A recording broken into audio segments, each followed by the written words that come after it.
In a friendly, neighborly manner as we welcome you to the second part of our weekend Q&A, Ask Me Anything, where you can ask a historian, History Hefner, yes, back in my smoking jacket. It's cool enough today for that. Anything you would like to about history, social studies, and the like. For the next hour or so, I will be answering all your questions related to those topics. Please drop a comment or a topic or a question in the chat, and I'll answer it as soon as I possibly can. And consider liking and subscribing and becoming a friendly neighborhood historian. It's as easy as that. If you wish to, you can even join our YouTube membership, and you will we will do special lives. We're going to be doing special chats. We're going to be doing videos just for you guys. So yes, so take that opportunity and consider it. Here at the channel, we've been doing all of this pro bono. Now we have an opportunity to make some money here on YouTube, which we're really excited about. So consider joining us and becoming a member of the Friendly Neighborhood History channel here on YouTube. You will get shout outs and videos, shout outs and content, and all sorts of great things there. So a very happy Saturday or Sunday. Some of you, it's close to Sunday, here at the Friendly Neighborhood History channel. And I will be answering all of your, this is our Q&A, Ask Me Anything, where I'll be answering all of your questions for the next hour or so. And join us for our live stream lecture tomorrow at 4 p.m. Eastern Standard Time as I discuss the impact of Reformation. Amit Mishra, great to see you again, is saying, give detailed information about the first Indian Prime Minister, Jawaharlal Nehru, who was a close associate of Gandhi's, who, despite the strong Hindu population in India, was actually a Muslim, despite the division between India and Pakistan when the British decolonized in 1947. There was a large number of Muslims in Pakistan, West Pakistan being modern-day Pakistan, and East Pakistan later becoming Bangladesh. The British sequestered those areas for the Muslim majority population. And then the Hindu population took over the mainland of India, main part of India that we know as India. So the West and East Pakistan, with later East would become Bangladesh, were Muslim majority. India was Hindu majority, but obviously there were still many Muslims in India, and there were still many Hindus in Pakistan. So Jawaharlal Nehru was the first prime minister of India in the late 40s. He had a lot of left-leaning socialistic ideas that were very popular in that time, as views of capitalism and nationalism and imperialism and conservatism were seen as Western views. And obviously the Indians had their share of Western abuses and imperialism, so they didn't want to go down that route. So, there's a little bit about if you're still here, the history of India's first prime minister. I think he was prime minister for like 10 years, something like that. So, interestingly enough, his son, I'm trying to remember, he was related to India's first female prime minister, Indira Gandhi, or at least an associate of hers, who was not related to Gandhi, but is probably the most famous Indian chief of state in their history. So, Harry, hello. Thank you for holding down the chat as my moderator. Harry is asking, do you think Viscount Kasaragod could have been a good prime minister? I don't know enough about him. You're going to have to explain who he is to me. Do you think we should have separated Pakistan and Bangladesh at the start or not? I'm not sure what India would look like, a giant subcontinent with Pakistan, Bangladesh, and India as part of it. It's hard for me to imagine and conceptualize that in the modern day.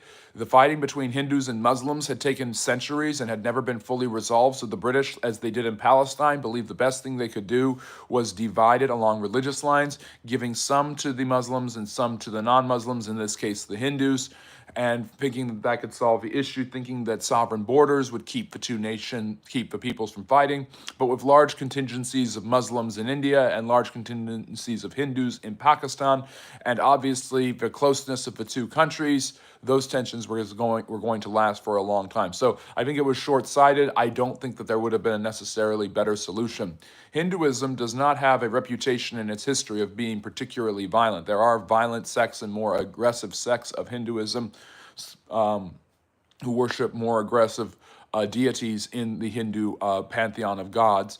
However, Hinduism really took on a more militaristic approach in its interactions with Islam in the early modern period after the conquest of India by the Muslims, the Delhi Sultanate, and later the Mughal Empire. Hindus and Muslims have never been able to fully situate and settle their differences in the Indian subcontinent in the last 600 or 700 years. So, Gayahan is asking, how did the lore of vampires develop? So vampires are a huge part of European culture.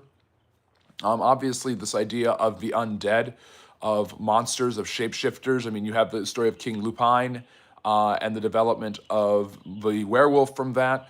The modern the modern incarnation of vampires really develops under Bram Stoker and Dracula, which is a derivative based on an ancient Wallachian or Romanian prince named Vlad the Impaler, who in the 15th century helped the Hungarians fight off the Turks, trying to retain Romanian sovereignty against the dreaded Ottoman Empire. And Vlad the Impaler was known for his bloodthirstiness and would usually impale people. Tepes was his name, but Impaler was his title, and this bloodlust eventually gave root to the legend that he was Count Dracula and that he continued his bloodlust even after he had died, and he was kept away in a castle in Transylvania, which is a huge section of Romania, which was also medieval Wallachia.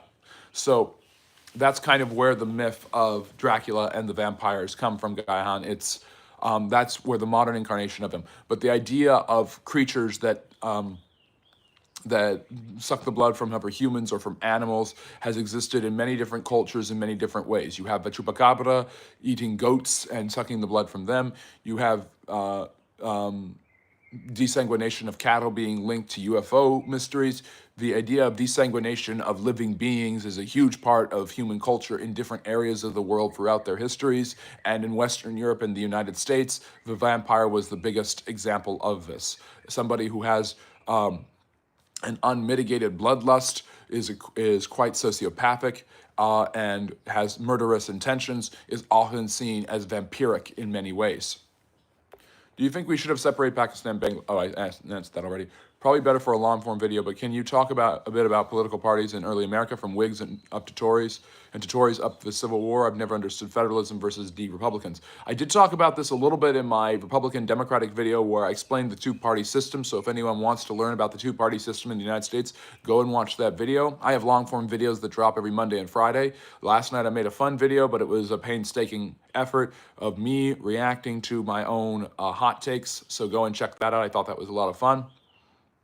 But basically, Gaihan, the way it works is, this is a good idea for a long-form video, but George Washington and the founders initially hated the idea of political parties developing, and James Madison wrote in the Federalist Papers about the horrible idea of factions dividing one another and subverting the common good and people not working together. Washington encouraged political neutrality, hated the development of political parties, and is the only U.S. president to not be affiliated with one. After he became president, after he left the White House, however, the factions which had been growing during his presidency became all too clear. People who supported a strong federal government, a national bank, mercantile interests in New England supported the Federalist Party, men like Alexander Hamilton and Washington's vice president and the next president, John Adams. People who favored yeoman farmers, plantations, the southern states, states' rights, individual freedoms, westward expansion, pioneership. These were the Republicans. They later became known as the Democratic Republicans, led by Thomas Jefferson and his close associate and future president, James Madison. And so Jefferson squares off against Adams in 1796 and again in 1800. The Federalist Party will last until, but as time goes on, the Democratic Republicans win more and more power in Congress, more and more political power, with Jefferson, Madison, and Monroe all being Republicans or Democratic Republicans. And eventually the Federalist Party will die off. And by 1824, there is a uniparty system where basically everyone is one shade or another of a Democratic Republican, with Andrew Jackson, John Quincy Adams competing in one of the dirtiest and most contentious political elections in U.S. history, highly influenced by Henry Clay, who was also a Democratic Republican. Opposition to Andrew Jackson and his political power in the 1820s, as him and his associates developed the Democratic Party. That party becomes known as the National Republicans and eventually the Whig Party, and the Whig Party will be the major opposer to the Democrats, usually, once again, promoting strong federal government, strong centralized government, and things like that, mercantile interests, tariffs to protect protectionism for U.S. Producers and manufacturers, things like that, until their dissolution in the 1850s, where many of the Whigs and other anti-slavery groups, although the Whigs aren't fully anti-slavery, will develop into the Republican Party. So by 1855, we have a very solid Republican Party founded in Wisconsin initially, and we have a very strong and enshrined Democratic Party that's been going for about 30 years or so. Despite the fact that the Democrats had had many of the presidents at that point and had an edge, the Republicans have actually had two more presidents in the total count than the Democrats have had. That's even including Donald Trump getting elected to two non-consecutive terms. So anyways, that's a very good question, Gayahan. But basically, I'm describing the history of political parties before the Republicans and Democrats come around. Harry's referring to Lord Raleigh. Interesting. He sounds like he would be an excellent prime minister. I mean, he obviously was handling a huge issue by defeating Napoleon. Hello, Tyler. Great to see you. Interesting. Yeah, Harry, you've got a very homophobic society that isn't going to see homosexual behavior in the early 1800s as anything but mental illness or sexual depravity, and therefore that destroys any chance of him winning political power. And I'm so sorry to hear that that it ended with him taking his own life. Renee, hello. The sad thing is he committed suicide because they overlooked a small pocket knife and someone left the room. Oh, that's so sad. I'm sorry. Let me see here, going down to the chat. Who do you think has made the best predictions in history? Ooh. Well, predictions about what's going to happen. I think Churchill had the greatest foresight in history. Obviously, he saw the dangers of the Nazi regime. He saw that appeasement was a horrible strategy for dealing with someone of Hitler's prowess and strength. He also understood the political situations of his time. He understood the dangers of fascism and radical politicalism when the right, in many cases, was at least comfortable with it. He refused to acknowledge that fascism was anything good, seeing it just as a copycat and a derivative of socialism and communism. He had an understanding of fascism as just another authoritarianism that horseshoed with communism at the extremes of the political spectrum. And so he had no tolerance for fascism, for Nazism. He understood the abuses of the Jewish people that were being suffered at that time. He also had an understanding of the West and Western society that I think a lot of people in the West today do not have, but Churchill obviously had the foresight and intuition there. Obviously, being a Brit raised in that empire, he had a lot of retrograde and out-of-date views that were more of a victim of his time about people who were not European or white, and obviously that's where his predictions were wrong. But he also predicted, interestingly enough, a rise of the Soviet Union and the danger of communism and the Bolsheviks in Russia, and insisted that the British keep fighting them even after the end of the First World War, which I call the Second World War. So when it comes to making the best historical predictions about what was going to happen, Churchill and Ferdinand Foch, who said at the Treaty of Versailles, in 20 years there'll be another war, these men were uncanny in their ability to see things, but Churchill obviously has the edge. Amit, why did communists not succeed in India after the British left India, even though India was ripe for communism? There's a long-standing tradition in decolonized areas of seeing capitalism, Western economies, free trade, the market, as a symptom of Western imperialism and the white man, and the hatred of Western imperialism and the white man, based in a lot of historical abuses by Western powers, obviously gave rise to an affinity for non-Western philosophies and non-Western ideas. And so there was a lot of sympathies for communism. Communism was also used in many places in Africa as an excuse to just take control of the state and create an authoritarian regime that would steal a bunch of information, resources, and power. And that's a great example of that is in Robert Mugabe in Zimbabwe. India also had this because they saw communism as fighting against the oppressor, and they saw the West as the inventors of capitalism and the ones who brought capitalism. And what has capitalism done for them as a colonized people?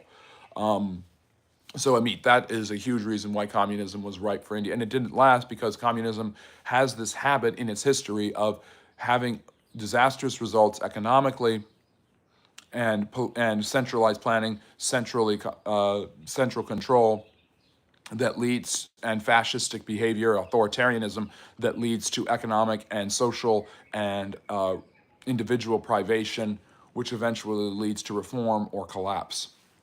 And yes, History Dude is on. From Turkey, thank you for joining us, Flexio. Greeting from South Africa. It's great to see people. We've got people from all over the world. We got people from Britain and India and South Africa, New Zealand, Australia, Norway, Russia. It's always so wonderful to have everybody join us at the Friendly Neighborhood History Channel, as history is a global sensation, and something a lot of Americans won't realize is that history belongs to all the world. And a lot of the history, the written record of the world is a lot longer and predates the United States. Mila, hello. Analyst, what party supported the South during the Civil War? Well, the South was dominated by the Southern Democrats, who would later become known as the Dixiecrats, who did everything in their power to keep African Americans enslaved or deprived of their rights. What's my favorite war? That's a great question. There's so many great and interesting wars to study in history. I think the Napoleonic Wars I find particularly fascinating.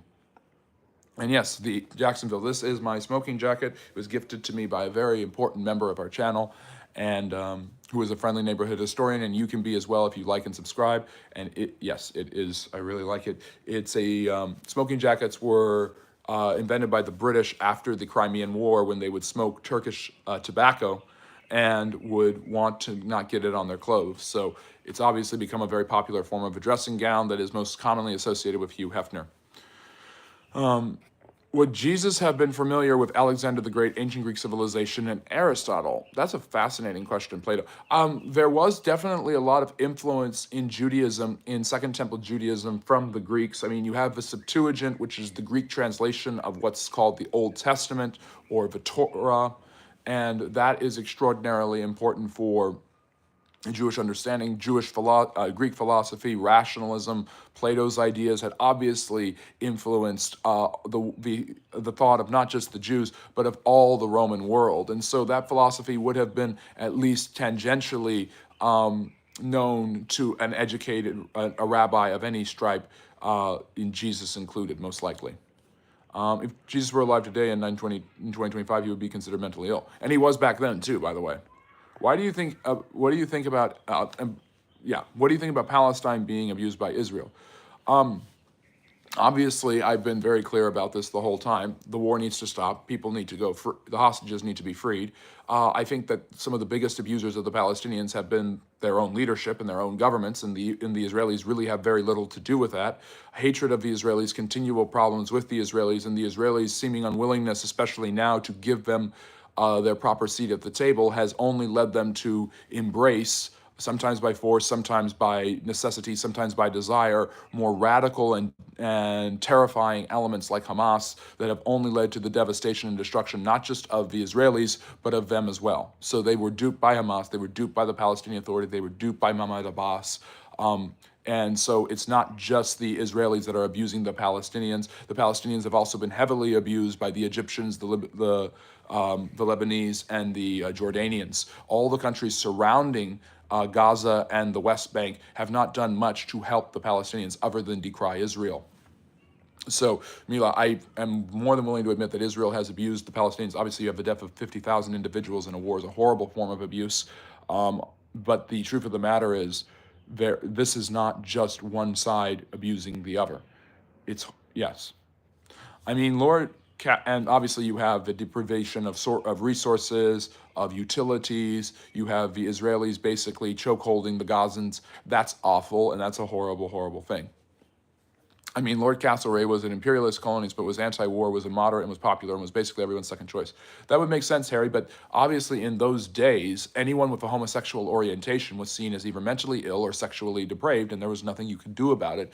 And, I mean, there are incredible stories of LGBTQIA plus individuals throughout history who have achieved strong social status. Look at Queen Anne, and look at her many lesbian lovers, including an ancestor of Churchill. There's these individuals who get there, but they don't get there being outwardly out of a closet. That's a modern form, and usually people who had those tendencies, or were born that way, or lived that way, were gay, tended to have to be in the closet if they wanted to get anywhere at all. If that story came out, it could really hurt and tarnish their legacy. Oscar Wilde had to do hard labor because of his homosexual affairs in the late 1800s, and that was decades after Castlereagh. Churchill said Islam is to man as rabies is to a dog, a truthful man. I mean, obviously not a very politically correct terminology, or not a very politically correct idea from Winston Churchill about Islam, and obviously I mean, it's an idea based on radical Islam, Wahhabism Islam, which has become popular in the Middle East and starting in Saudi Arabia in the late 19th century. It is not all Islam. It is not the history of Islam, but there are definitely evidences of what Churchill said about Islam coming true, unfortunately, in front of our eyes, that the biggest victims of that are actually other Muslims who want better things. The only real big stain on his record was he did nothing to try and stop slavery and was just not bothered by it at all. And that was extraordinarily common, Harry, so it's not like he was the only person who was doing that. So homophobia obviously played a part in his decay.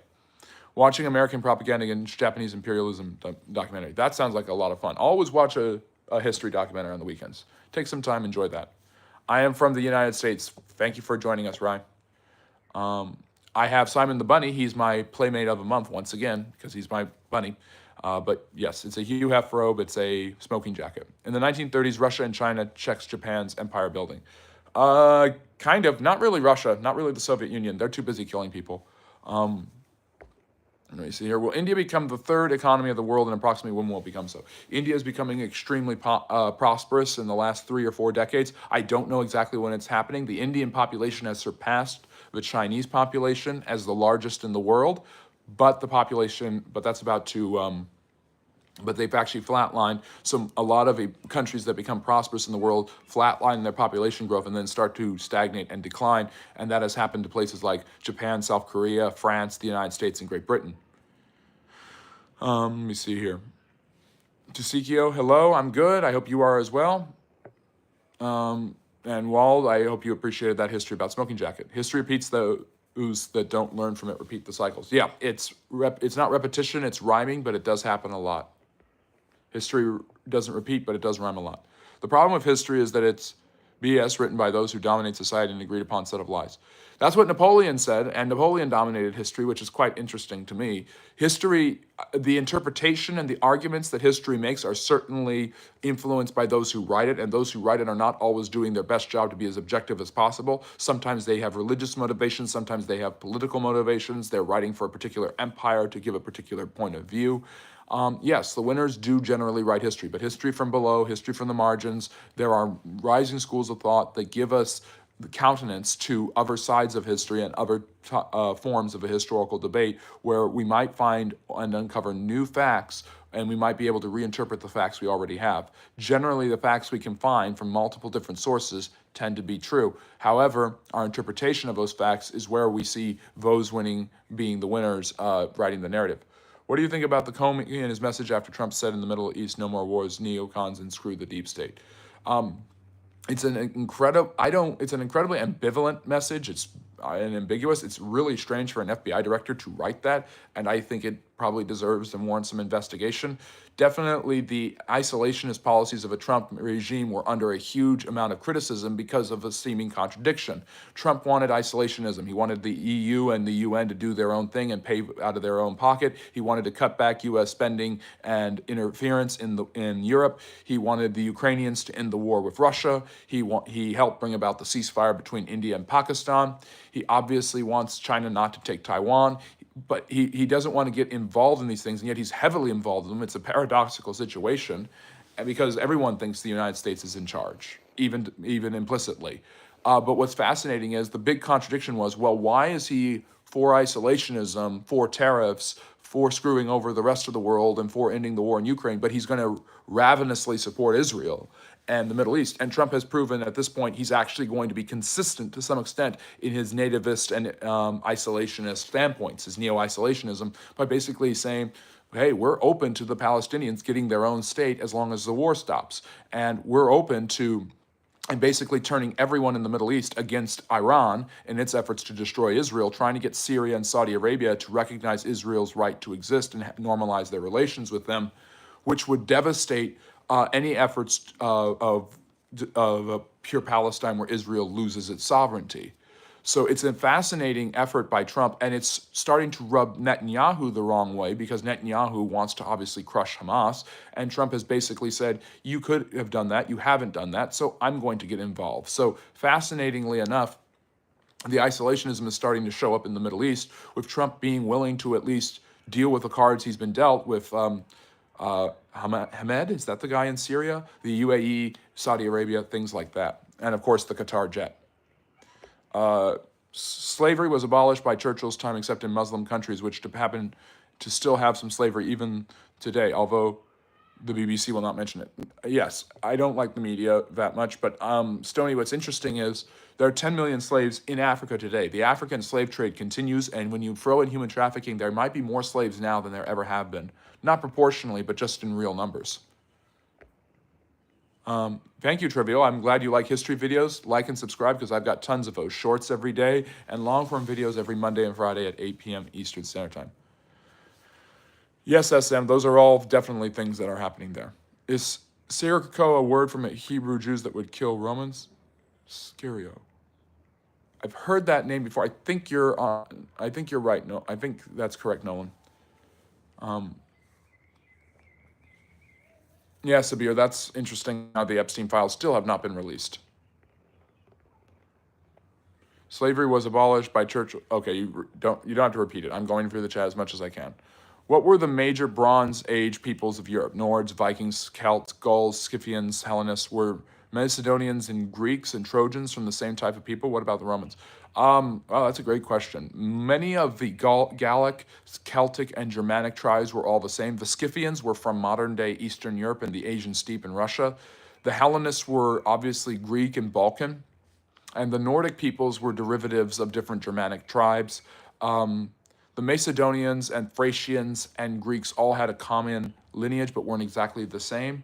So it's like families, it's like groups of clans and ethnos, peoples groups. Let me see here. In this stage, Israel looks bad, but the preceding war makes it look like Israel's building an empire. To be fair, that's a very fair assessment. You are a wise person. Thank you so much. I'm glad, Wald, that you said that. That is our pinned comment of the day. That is very nice of you to say. Let me see here. I don't think Israel's doing that good of a job building an empire under God. I mean, being anti-slavery in Britain wasn't unusual. If you were in colonial Britain, it was very unusual and it was considered ridiculous. But in Britain, that was a very modern, normal stance. Absolutely. I don't know what I'm eating, Haru, so I hope that's a compliment. Talk about the 700,000 people expelled from their homes by Jewish terrorist groups. There obviously was that. There was the dispossession of hundreds of thousands of Palestinians when Israel came into existence with the Arab-Israeli War. Basically, here's what happened.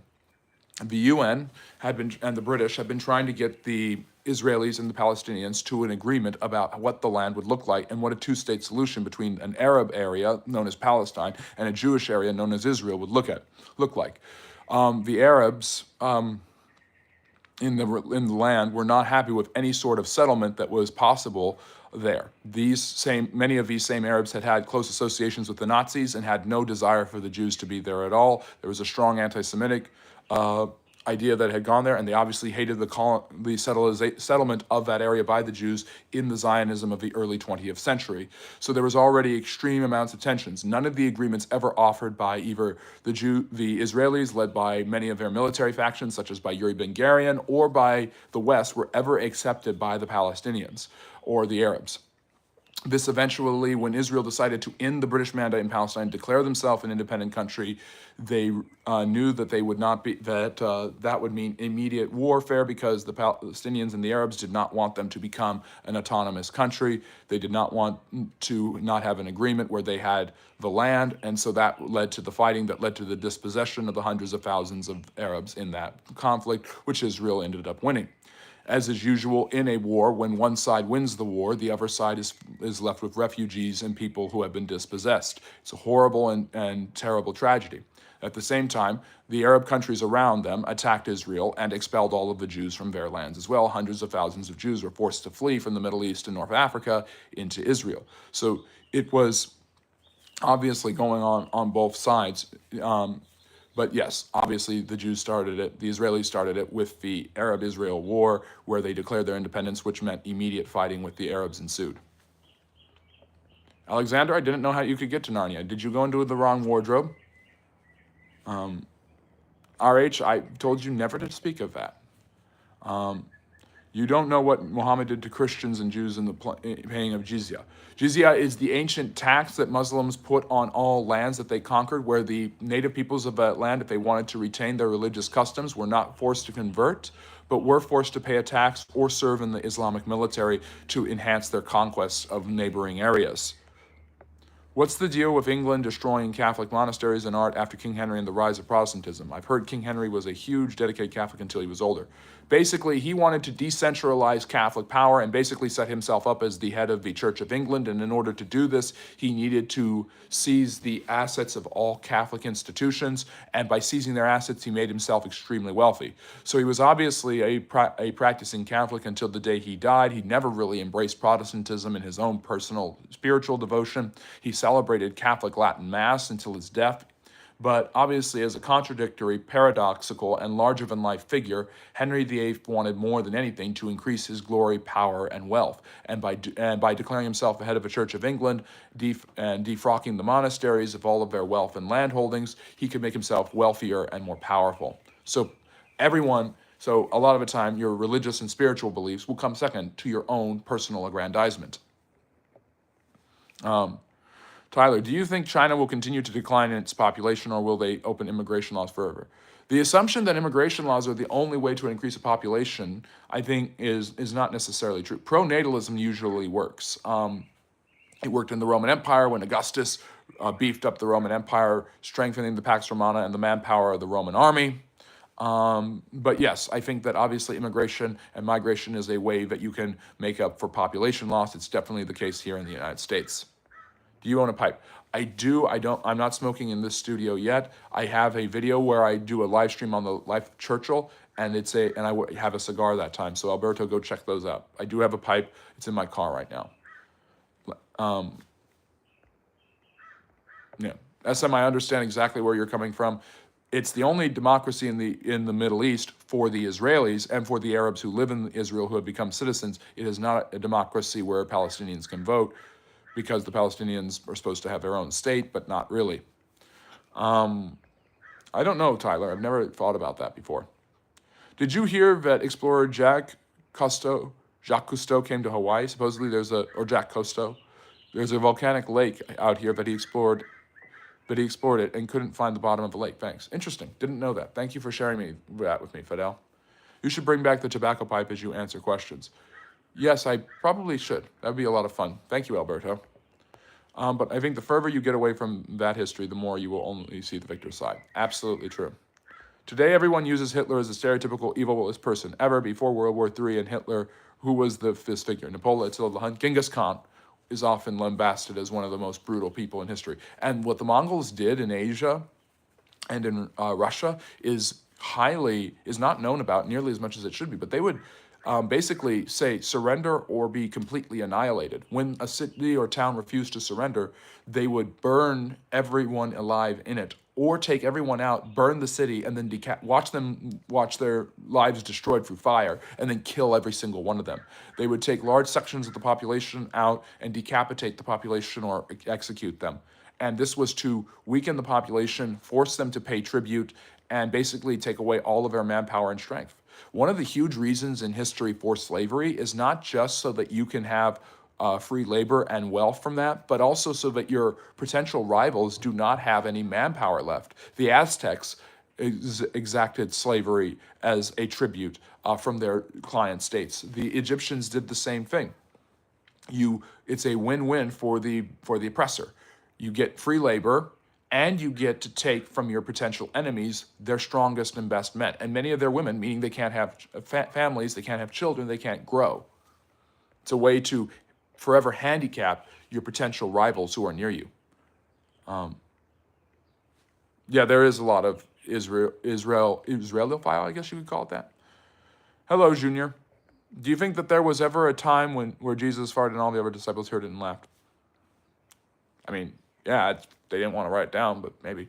What's Trump's actual foreign policy? I don't see a coherent foreign policy. I just explained it.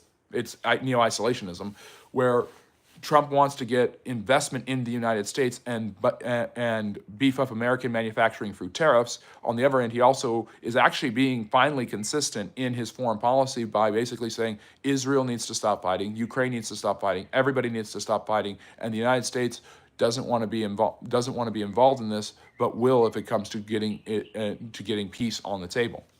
So I think what really helped Trump a lot in the United States was the idea that no one was really saying out loud, Ukraine and Russia need to stop fighting. A lot of people were saying Israel and the Palestinians need to stop fighting, but not Russia and Ukraine. And a lot of people were like, yeah, that's interesting. Okay. Why did our JFK tell Israel they can't make nukes? Obviously, that would destabilize the entire Middle East, and kind of has. Adrian, hello.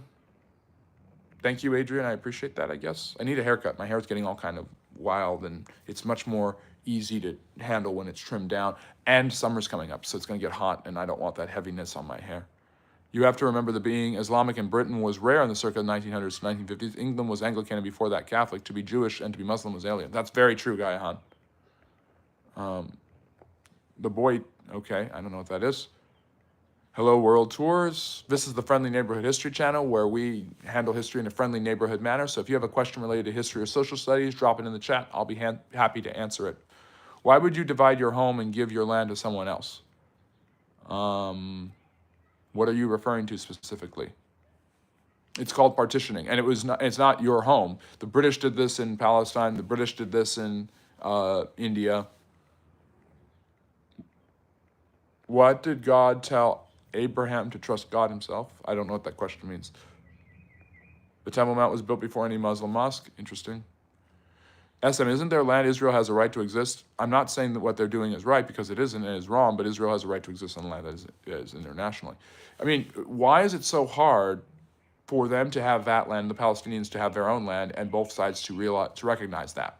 This shouldn't be that hard. One of Ben Gurion's offers to the Arabs was 87% of the entire land. Not 87% of what they wanted, but 87% of the entire land. They refused that. So anyways, Zara, my neighbor doesn't shower. That's sad. Just write an apology in soap, and that'll help. I am clearly biased towards Israel. I'm biased towards war stopping, Israel not bombing children, and the Hamas not using them as a human shield, and the hostages going free, Hamas being destroyed, the Palestinians getting their own state when they disavow terrorism, and the Israelis leaving them alone. That's not biased. That's a pretty moderate perspective. I mean, people ask me this. I try to be as objective and moderate on this channel as I possibly can be, but when people ask me what should be done, that I think is as moderate and objective a perspective as possible, where both sides are at fault. Am I white, Arab, or Semitic? I appreciate the idea that I could be any one of those, but I am white. UN doesn't have the right to give land from one people to another. Do I have a story to tell you about? I mean, it's not the UN, it's the Europeans who are doing that. And it's not like the Israelis just showed up there one day and said, this is ours now. There was a long period of settlement in that land that was Israeli. And this obviously brings about the historical argument. The Jews did have a presence in that land 1,500 years before there ever was an Islam. That obviously has to enter into the equations, as much as the long-standing tradition of Islam controlling that land, which has lasted pretty much almost only interrupted by the Crusades for 1,400 years, has to enter into the equation of the Palestinians and Arabs having a right to their own state there as well. Oh, hey, Sam. Great to see you again. The Byzantine... Muslims should pay jizya. Believe me, Muslims have paid with a lot of aggression and oppression through the centuries. Can you tell me about the Byzantine Empire? So the Byzantine Empire, Byzantine just sounds not cooler, is called the Byzantine Empire because of the ancient capital of Byzantium on the Dardanelles, the straits between the Crimean Peninsula, what's that called? The Black Sea, and the Adriatic and the Aegean Sea in the Mediterranean. And that is obviously an extremely important city, built on a port, built on the straits of the Dardanelles, connecting the Black Sea to the Aegean and the rest of the Mediterranean. And in 330, the Emperor Constantine shifted the locus of the Roman Empire, creating a Nova Roma, a new capital in Constantinople. This became the basis for the Byzantine Empire. It wasn't called the Byzantine or Byzantine Empire until the 16th century. What eventually happened was the Western Roman Empire collapsed in the late 5th century, and the Eastern Roman Empire was left over for almost 1,000 years. It went on controlling large swathes of Anatolia, the Middle East, North Africa, as well as reconquering much of southern Europe at one point, controlling huge sections of the Balkans, which is southeastern Europe, areas like Albania, Macedonia, Slovenia, Bosnia, Herzegovina, Bulgaria. Large areas of that were controlled at a time by the Byzantine Empire. They were extremely wealthy. They had access to the most ancient Christian and Jewish sources, as well as the ancient philosophers of the Greeks. They majority spoke Greek, and although they were originally united with the Christian churches in the West, eventually in 1054 they were divided between the Catholic Latin-speaking West and the Greek-speaking Orthodox Church in the East. So yes, Sam, that's basic. And the Byzantine Empire eventually came under assault from the spread of Islam, the Rashidun Caliphate, the Umayyads, and the Abbasids, who conquered large swathes of the Middle East, the Levant, and Anatolia, and eventually forced the Byzantines. A group called the Seljuks, and their continual incursions in Turkey eventually forced the Byzantines to ask the Roman Catholics in the West for help, which led to the Crusades. The Byzantine Empire never fully recovered from the devastation of different Turkic and Muslim incursions. Their empire never stabilized or grew. Continual assaults from the Bulgarian Empire in the north, as well as eventually the Fourth Crusade, where the Latin Christians turned on the Byzantines and took over Constantinople, permanently damaged and disabled the Byzantines. And by the 1400s, the rise of the Ottoman Turks overwhelmed and destroyed the Byzantines. In 1453, when their ancient capital of Constantinople finally fell to the Ottomans, the greatest conquerors and greatest of that time, and perhaps the greatest siege masters of all time. Their use of cannon fire, their use of gunpowder made them extraordinarily volatile. So that's a quick summation of the Byzantine. Muslims pay zikah, which is higher than jizya, in case you didn't know. That's interesting. I did not know that. That's a particular tax. Well, that's zakah. That's the fifth pillar. That's almsgiving. Talk about the apartheid. So that's so obviously, given what you've been talking about, so you want to talk about the apartheid between Israel and the Palestinians, where the Palestinians do not have full citizenship rights and are often at the mercy of Israel to allow them basic resources and humanitarian aid. That's true. That apartheid state exists in all of the Middle East towards the Palestinians, and the Israelis are the closest and the most extreme example of that. Which obviously the Israeli defense for this is that they want to destroy us, so why should we give them anything? Not all of the Palestinians obviously want that. Some of them want peace, some of them want a better situation. So it's obviously based on the idea that apartheid originally comes from South Africa, where white Afrikaans and Boers, descendants of the Dutch, created a government after the British decolonized in the 1960s that purposefully discriminated against black South Africans of the native and majority population, and that eventually came to an end thanks to the efforts of Nelson Mandela, the African National Congress, and F.W. Clerk, who had been an apartheid supporter but changed his mind and eventually helped the Africans. And that obviously led to Mandela and Clerk winning of a Nobel Prize, Mandela becoming the president, and South Africa being turned over to the rule of its native people. An apartheid state is basically one where one class of people is firmly discriminated against. The United States for a long time was even an apartheid state, by the way. Where did the old saying "pipe dream" derive from? I don't know. Maybe it's because of the smoke coming up from the pipe being ephemeral in all of this. Did you know covertly that many of Middle Eastern opposition taking political asylum in the West were targeted by Western intelligence agencies via harassment, entrapment, swatting, and poisoning? Not surprised at all, Sabir. Yeah, SM, I don't fully agree with that. Tyler, what do you think Trump will do to the populist right in coming years? I think the world was having a major swing hard right, but after some of Trump's decisions, we might swing back left. This is the political pendulum. The watchdog left is now looking at the right ascendant in places and worried about that. The Reform Party in Britain will probably take power. The AfD is rising in Germany. Javier Milei in Argentina is terraforming that into a right-wing party. The surprising defeat of Pierre Poilievre in Canada was perhaps the first pressing on the brakes of this. But Trump's election is obviously the major example of that. Hitler killed many Jews. Churchill killed many more Indians. No, Churchill did not kill more Indians. The Bengal famine, in which Churchill did not divert enough resources to the Indians because of the war with the Japanese, led to the starvation of 3 million Indians. That is not the same as Mao actually engineering famines to starve people that he believed were oppressors and killing 30 million people. Hitler killed significantly more Jews, double the number of Jews that Churchill did in the Bengal famine. Whites do not deserve. Jews are not white. Your Ashkenazi Jews, many of whom died in the Holocaust, are European, but not necessarily white. Of course, everyone deserves sympathy for going through a genocide. And Zara, I actually bring attention to the Bengal famine. A lot of people don't know about it because they lionize Churchill too much. I'm a fan of Churchill, but I understand Churchill's racist attributes, and I understand that Churchill had a lot of horrible ideas and lived them out through his mistreatment of the Indians. Yeah. Yeah, Harry, that's true. The UN does recognize international borders and help settle international borders and international border disputes, or else you're just going to have endless war. Let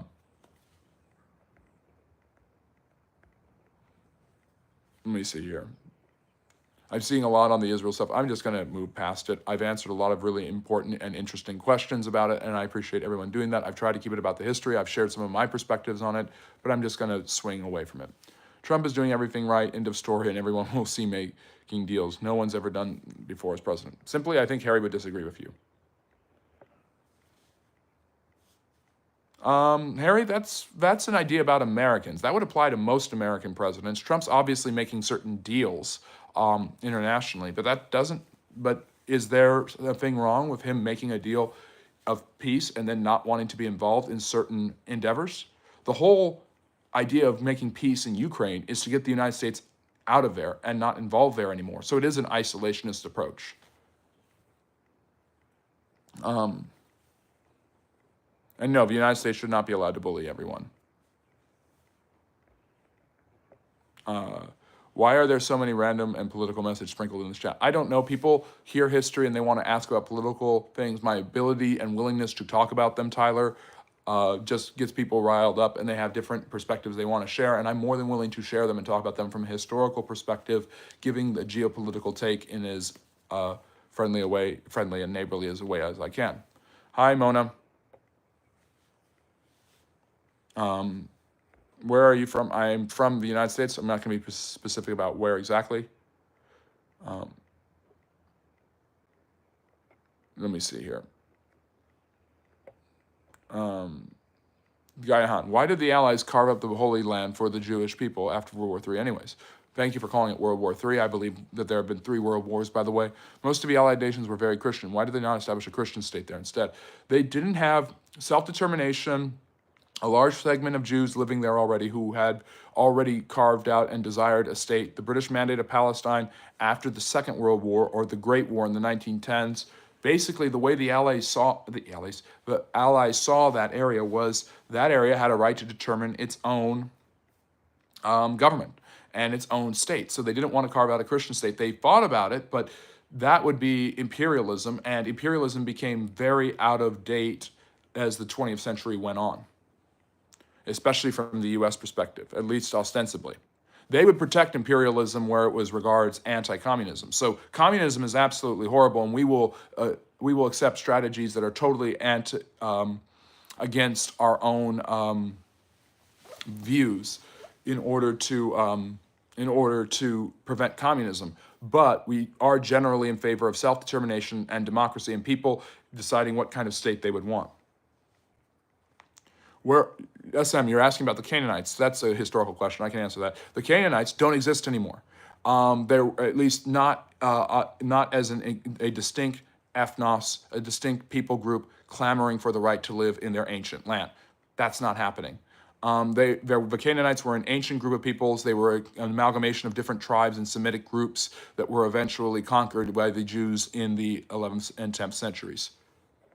Love that you're adding value and not doing something lame to entertain the viewers. No, I just want to answer your questions and bring you into the Friendly Neighborhood History channel. And if you are enjoying what I'm talking about, even if you disagree, like some of you probably do, consider liking and subscribing. Let me see here.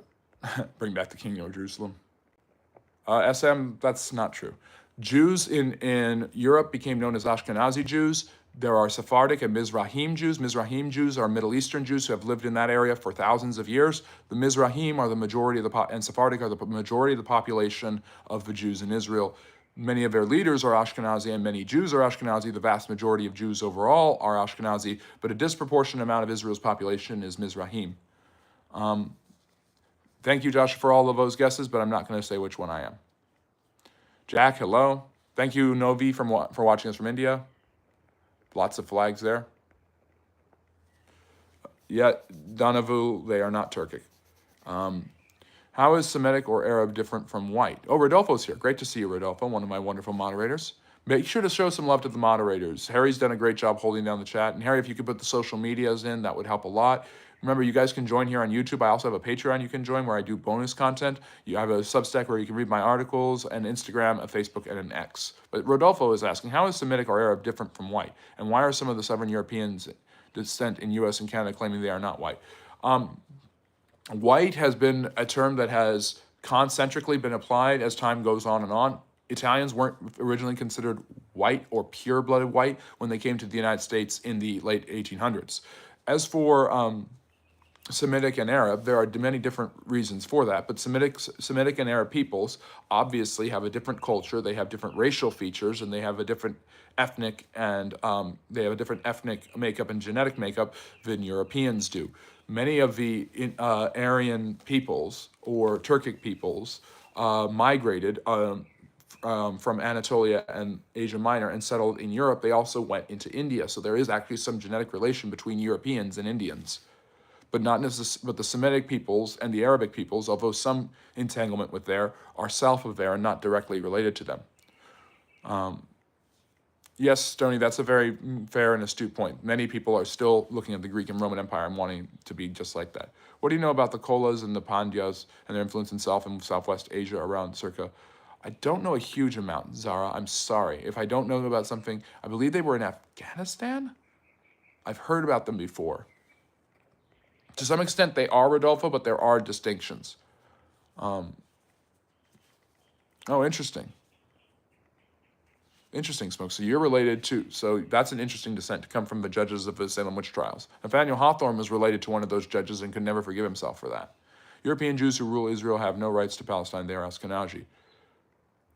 There are European Jews in power. Netanyahu is an example of an Ashkenazi Jew, but the early Jews who came into Israel and settled there in the Zionist movement in the late 19th century were Ashkenazi Eastern European Jews who were being persecuted in Russia and the Russian Empire and in other Eastern European countries.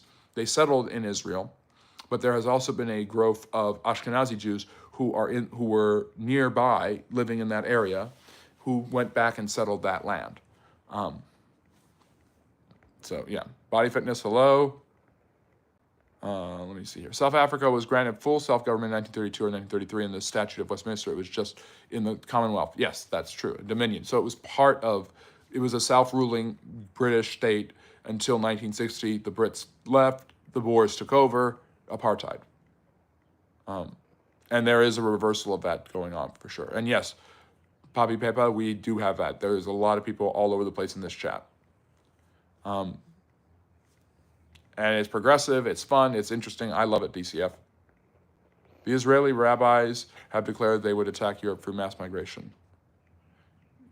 Croesus, that isn't happening. It's not the Israelis who are mass migrating into Europe. Croesus, Churchill's a murderer, indirectly. The British caused a series of famine in India on purpose. I don't know about it being on purpose, but it wasn't necessarily to reduce the population. Redirecting resources because of the war is different than starving people through collective farming, which Harry is pointing out in the chat. Do you think war with Iran is imminent? I certainly hope not. And what Trump is trying to do is basically cut Iran out of the picture by making negotiations with the Syrians and Saudis. We need Battlefront 3. Isn't there already a Battlefront 3? China's map is controversial. Will countries unite to get China to take actions to rectify it? It doesn't seem that way, despite the Indians wanting Tibet to be freed and Taiwan wanting to be left alone. Bonjour, hello, thank you for joining us. Although Churchill was born in the 1880s and was a child, he was born in 1874, by the way. He was not far separated from most of his contemporary from his generation. Absolutely true. Yes, SM, I will agree with you there. That colonization of the West Bank needs to stop. There will be no peace until they stop attacking Palestinians there, the ultra-Orthodox conservative settlers. And bonjour, I miss you. It's great to see you. Wait, what, communism is horrible? Okay, then why change them? I don't know what you mean by that. Oh, if an election was called in the United States today, do you think J.D. Vance and the Republicans would win, or would the new Democratic candidates win? There's really not a cohesive leader of the Democratic Party who has been able to unite the progressive and liberal or third way bases of his party. Right now, if I had to put money on it, despite the unpopularity of the tariffs, despite the floundering of the economy, despite a lot of unsurety about certain things, Trump being able to basically fulfill many of his promises already, not saying that that's a good thing, just saying that it's a thing, is obviously going to be a big street cred for the Republicans who want to continue to push the America First agenda, as they call it. I would say that Vance would be the odds-on favorite to win. That's not an endorsement, by the way. Did you read about Alfred Pike's a 33-degree Mason who predicted World War I and World War II correctly? He also makes a prediction about World War III. Well, first of all, he's wrong because there's been 3 world wars. Sorry, Sabir, just a point of order. I would love to read that, Alfred Pike. I'll have to look that up.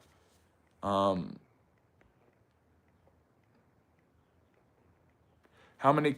I'm somewhat rational. Thank you, Stoney. So everybody's disagreeing with me. Pro-Israel people are disagreeing with me, and pro-Pally people are disagreeing with me. I love it. That's when you know you're objective. When I get called a right-wing nut job or a left-wing lunatic on this channel, I know I'm doing my job because I'm getting called both and not one. How many cultures have existed without discrimination and or enemy groups of people? Oh, Steve, that's a great question. Thank you for being here. It's part of the human condition. I would say the way religion, building really big buildings like ziggurats and megaliths, and theories about the afterlife, people have fear, discrimination, a common enemy, someone who is different, otherism, xenophobia. It's part of human DNA. It's not easy to change. We've gotten better at dealing with it and understanding and recognizing it by acknowledging that it's not that A, it exists, and B, it's a bad thing, but it's still part of a lot of people's DNA, even subtly. Harry is an excellent moderator, fantastic moderator, the best moderator. Sorry, Harry. Thank you. The new Final Destination. I look like him. I hope he's handsome. Henry, thank you for joining us. I think I've seen you here before. Okay, that makes sense. Yeah, it was the Boers who, and I think, yeah, it wasn't the British who set up apartheid. When and why did Arabs go to Sicily? Muslim conquest spread into Central Europe and the Balkans after they conquered. So I've talked about the Byzantine Empire. After they conquered the Byzantine Empire in the 1400s, the Ottoman Empire expanded westward into the Balkans, capturing areas like Hungary, Wallachia. I was talking about this earlier with Dracula.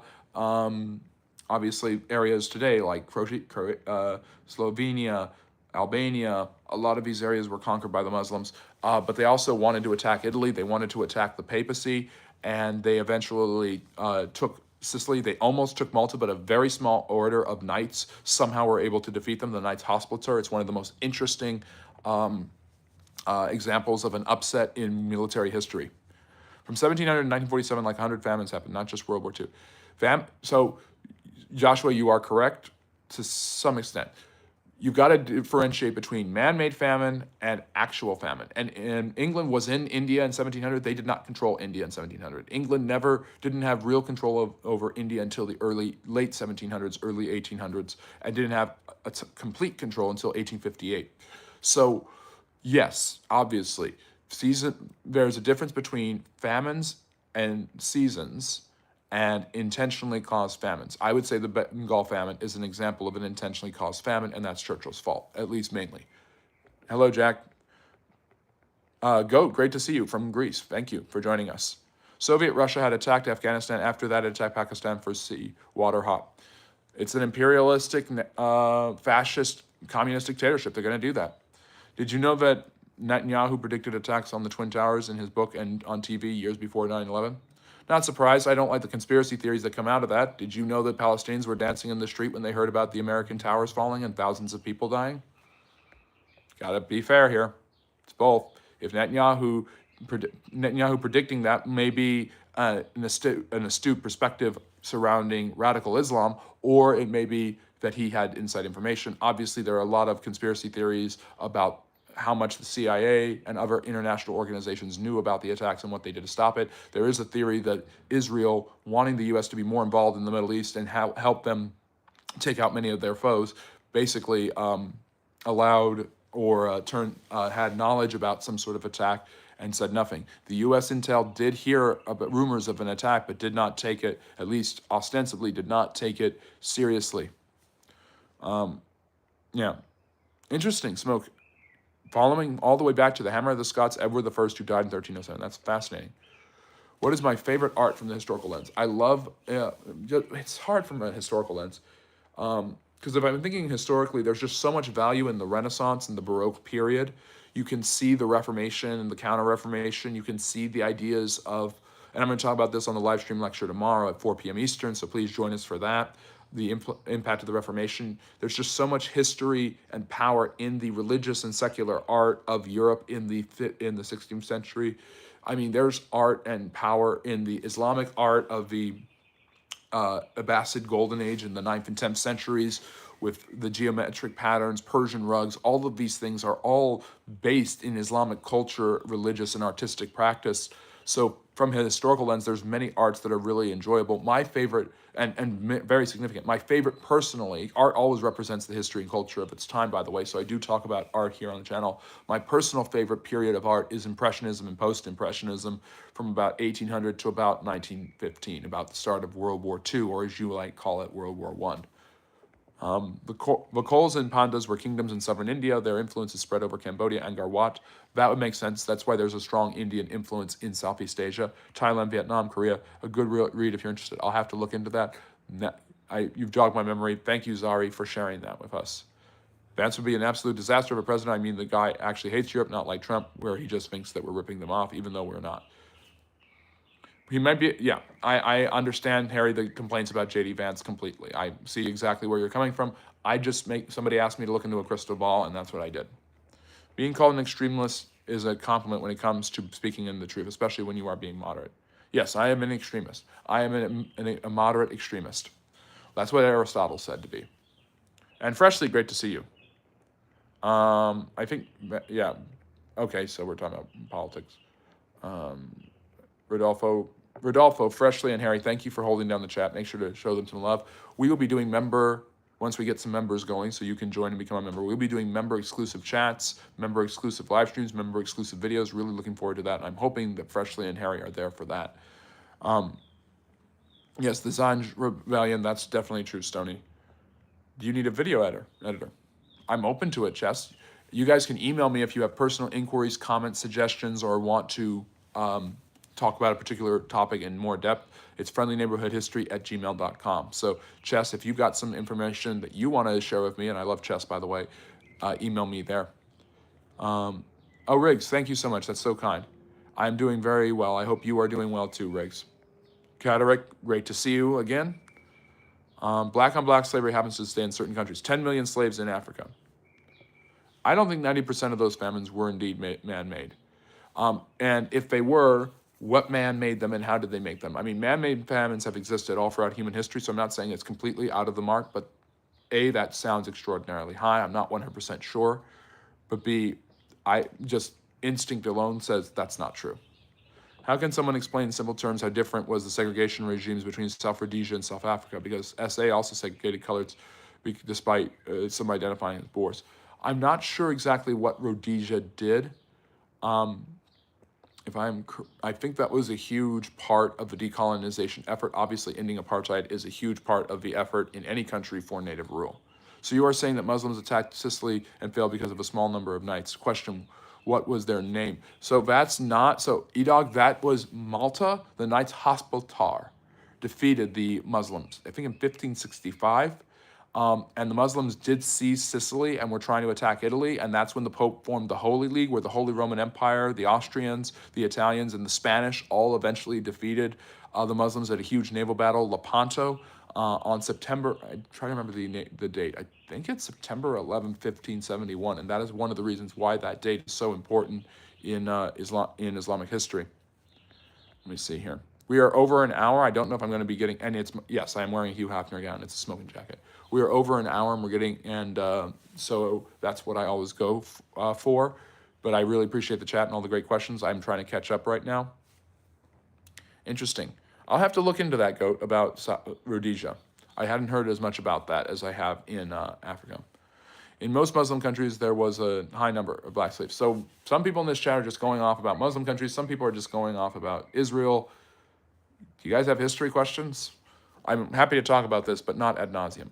Do you know what people say? The British Empire was crumbling after World War III, but all four Dominion irons were still very committed to the imperial project. I think that's true. I've been enjoying honey top tobacco for my Italian pie. Oh, while drinking Samuel Smith Lager while watching today's stream. Gaiahan, just sounds so perfect. That just sounds like an incredible day. I'm so glad that you've been enjoying that. Appealing to all senses, taste, smell, as vision. I mean, because come on, and hearing. Do black people call more civilized white people, teaching them about aqueducts or the shower more often? 800-year rule Reconquista. What? I don't know what you mean by that, Joshua. What does it take to be recruited by both the national and regional offices of the CIA independently? I don't know. I'm not interested in that. Although they do like people who know history. That sounds about right. Yep, I know about that. The four dominions, the Australia, New Zealand, Canada, and Australia, Canada, New Zealand, and I forget the last one, were very supportive of the British and still are to some extent. So let me see here. Doesn't look like I'm going to get to all the chat. I'm sorry about that.